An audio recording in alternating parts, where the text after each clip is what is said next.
तुम्ही तुमच्या मतदारसंघात तुमच्या त्या पुण्यापासून चाललेल्या बारामतीपर्यंतचा जो चाललेला धुमाकूळ त्याकडे लक्ष द्या. तुम्हाला जी काही खाजवायची सवय आहे ना ती बंद करा.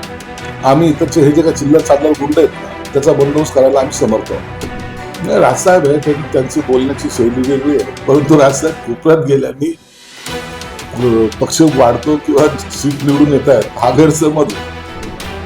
ज्यांच्या मागे कोणी नव्हतं त्यांना आता तुमच्याशिवाय पर्याय नाही, म्हणून ही मजबुरी झालेली होती.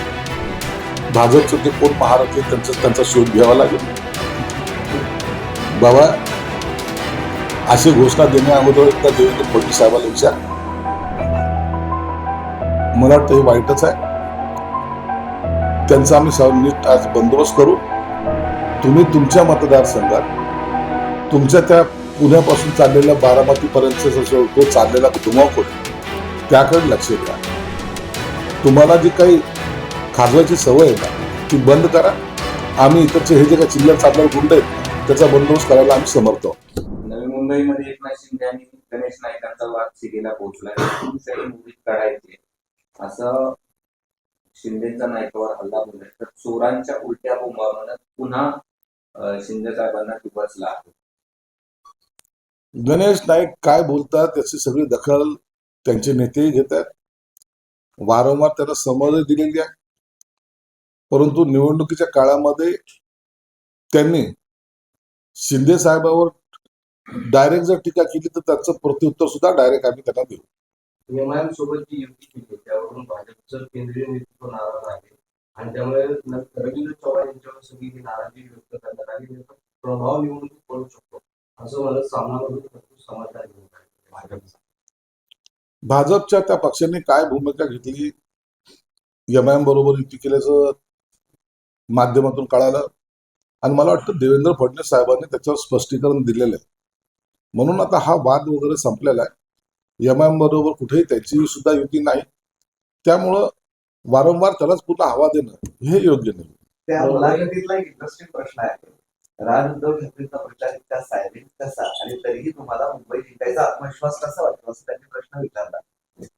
त्यावर राज ठाकरेंचं उत्तर आहे का, आम्ही खूप आधीपासून हे नियोजित सगळं काम करतोय. कोपऱ्यात गेलोय, सभा घेत नाही याचा अर्थ आम्ही काम करत असं नाही. ठाणे आणि मुंबईत आम्ही सगळं पिंजून काढलेलं आहे आणि याच पद्धतीने कामाने आम्हाला विजयाचा विश्वास. नाही, राजसाहेब आहे त्यांची बोलण्याची शैली वेगळी आहे, परंतु राजसाहेब कोपऱ्यात गेल्याने पक्ष वाढतो किंवा सीट निवडून येत आहेत हा गैरसमज आहे. तुम्हाला सर्वांच्या समोर जाणं गरजेचं होतं आणि तुमचा सुद्धा या युतीमध्ये किती वापर केला जाईल याबद्दल तुम्हालाही चांगली कल्पना आहे. ज्यांच्या मागे कोणी नव्हतं त्यांना आता तुमच्याशिवाय पर्याय नव्हता, म्हणून ही मजबुरी झालेली युती आहे.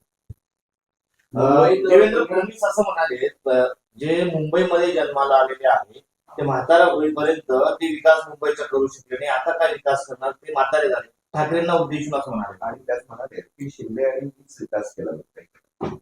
नाही, ही वस्तुस्थिती पहा ना तुम्ही. महानगरपालिकेवर सत्ता कोणाची? शिवसेनेची. दरवेळेला दर पावसाळ्यामध्ये मुंबई तुंबत कुणामुळे होती? दरवेळेला तिथं खड्डे का पडत होते? अनेक अपघात का होत होते? कोणतं गार्डन डेव्हलप तुम्ही केलं? कोणते मोठे कामं केली? हे तुमच्या या जाहीरनाम्यामध्ये आलं पाहिजे ना. वचननामा जाहीरनामा याच्यात आले पाहिजे ना. आता जी काही स्पीड केली आम्ही दाखवलेली गेल्या 3.5 वर्षामध्ये, आता कोस्टल रोड सुरू झाला, सर्व रोडचे कामं सुरू झालेले आहेत. आताच मुंबईकरांचा जो श्वास कोंडलेला होता तो आता मोकळा व्हायला सुरुवात झालेली आहे. अटल सेतू असेल, एक्सप्रेस वे असेल, हे सगळे कामं जे आहेत ना गतीने करण्याचा जो प्रयत्न आहे तो महायुतीने केलेला आहे. हेच मुंबईकर जाणतो ना. आता कुठेतरी मुंबईकरांना विश्वास वाटायला लागलाय की यापुढे मुंबईचा विकास ही महायुतीच करेल. बंडखोरी रोखण्यासाठी मुंबईत गुप्तता पाळून सगळी युती केली होती. मात्र आता मुंबईत 4 असे महत्वाचे प्रभाग आहेत ते महायुतीचा एकही उमेदवार नाही. काही प्रभाग असतात त्या ठिकाणी महायुतीचे उमेदवार नसतात. आता आमच्याकडे सुद्धा शिवसेनेचे बी उमेदवार नाहीत आणि भाजपचे पण नाहीत. म्हणून काही ठराविक जे काही प्रभाग असतात त्या ठिकाणी आमचे कॅन्डिडेट नसतात हे आम्हाला मान्यच आहे आणि तिथे आम्ही जास्त प्रचाराच्या भानगडीत पडत नाही. म्हणून याची काळजी करायचं काही कारण नाही. संजय राऊत हा बोला. असं आहे की तुम्ही तुमच्या विरोधात उद्धव ठाकरेंच्या शिवसेनेने 50 कोटी एकदम मोठी घोषणा दिल्यावर तुम्ही फार चिडायचं. मात्र मुंबईमध्ये भाजपच्या वतीने अशा प्रकारच्या घोषणा देण्यात आल्या वार्ड क्रमांक 173 मध्ये आणि तुम्हाला 50 कोटी एकदम मोठी अशा घोषणा भाजप तिथे देताना पाहिजे. भाजपचं ते कोण महारथी त्यांचा शोध घ्यावा लागेल. बाबा अशी घोषणा देण्या अगोदर एकदा देवेंद्र फडणवीस साहेबांना विचार काय परिणाम आम्ही केला आमच्या बंडखोरीनंतर आणि त्याचा परिणाम आज आपण जे सत्तेत आहोत ना त्याचं मूळ कारण ते आहे. म्हणून अशा घोषणा देण्यापूर्वी एकदा विचार ज्यांनी घोषणा देण्याची सुरुवात केली होती ना ते आता ती घोषणा पण विसरलेत.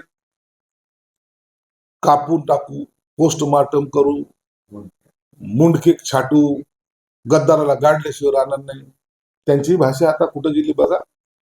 आणि म्हणून जर असे एखाद्या कार्यकर्त्यांना असे जर काही घोषणा दिली असेल तर निश्चितच देवेंद्र फडणवीस साहेब त्याची दखल घेतील. ते काल शिंदेची आणि संजय राऊतांची भेट झाली त्यावर संजय राऊतांचं असं वाक्य आहे ते राज्याचे बेकायदेशीर उपमुख्यमंत्री आहेत. काय हेलो केलं ते माझे जवळचे मित्र होते पण ते पळून गेले मग काय करतात दिसले तर हेलो केलं. काय बोला या माणसाला. कधीतरी खरं बोललं पाहिजे ना आयुष्यामध्ये. एखादी गोष्ट ज्या शिंदे साहेबांचे तुम्ही पाया पडत होते ना राज्यसभेवर जाण्यासाठी विसरले. तेच एकनाथ शिंदे होते ना विधान भवनात. मी तिथं होतो ना सोबत तुमच्या. त्यांनी एक जरी बोट इकडे तिकडे केलं असतं तर जे अर्ध्या मतांनी निवडून आलेत ना ते आज राज्यसभेत दिसले सुद्धा नसते. म्हणून ज्यांनी उपकार केले त्याची जाणीव ठेवली पाहिजे. ज्यांनी आपल्यावर कधीतरी संकटकाळी मदत केली त्याची जाणीव ठेवली पाहिजे. ज्या नेत्यांसाठी तुम्ही आज बोलतायत ना त्यांच्याबद्दल तुमचं काय पूर्वी मत होतं हे एकदा बोलायला लावू नका. म्हणून बदलती भूमिका, बदलता नेता, ही लायझनिंग करायचे जे प्रकार आहेत हे संजय राऊत अनेक वर्षापासून करतायत आणि त्यांना तोच धंदा योग्य आहे. नागपूर महानगरपालिकेत बटन घेतो बटन या बटन घेतो फसवले असं आहे. आता या निवडणुकीमध्ये वेगवेगळे नारे येतात. या नाऱ्याला एवढं सिरियस घ्यायचं नसतं. मतदार जागरूक आहे, त्याच्या वार्डाचे प्रश्न असतात, त्या क्षेत्रापुरतं आपल्याला काय डेव्हलपमेंट पाहिजे ह्याचा विषय असतो. म्हणून आता हे नारेबाजी प्रत्येक पक्षाचा नेता वेगवेगळे करत असतो पण तो मतदार जागरूक आहे, योग्य ठिकाणी मतदान करतो. सुप्रिया सुळेने एक महत्त्वाचं प्रयत्न प्रादेशिक पक्षात खूप चांगली नाही. 2 शिवसेना असो की एनसीपी असो एकत्र आले तर ताकद राहते. सुप्रिया सुळेला हे शिवसेनेला उद्देशून बोलायचं नव्हतंच. त्यांना त्यांच्या राष्ट्रवादीबद्दल बोलायचं होतं आणि त्याचे ते संकेत त्यांनी आज दिलेले. भविष्यामध्ये प्रादेशिक पक्षाच्या नावावर नाही तर पवार या नावावर एकत्र यावं अशी कदाचित त्यांची इच्छा असावी. पण ते शिवसेनेबाबत पण बोलले ना. 2 शिवसेना हे त्यांनी मुद्दामून असं त्याला टच असावं. स्वतःच्याच पक्षाबद्दल आपण बोलतो असं वाटू नये एवढ्या त्या हुशार आहेत. शेवटचे एक विचार तुला मुख्यमंत्री म्हणाले ना खान ना बान आता फक्त राखो भगव्याची शान. नक्कीच ना खान ना बाण राखू भगव्याची शान. परंतु भगव्याची शान राखताना हातामध्ये धनुष्यबाण असणं गरजेचं आहे. धनुष्यबाण नसला ना तर दुश्मनाचा निपात करू शकणार नाही. म्हणून आपल्याकडे डोळे वटारणाऱ्याला, आपल्या भगव्याला खाली उतरवणाऱ्याला जर गाडायचं असेल तर धनुष्यबाण हा हाती असावाच लागतो. हा विजयचा बाबा शिवसेनेचा असेल की भाजपचा महापौर? महापौर हा शिवसेनेचाच होईल. चला बरं आहे.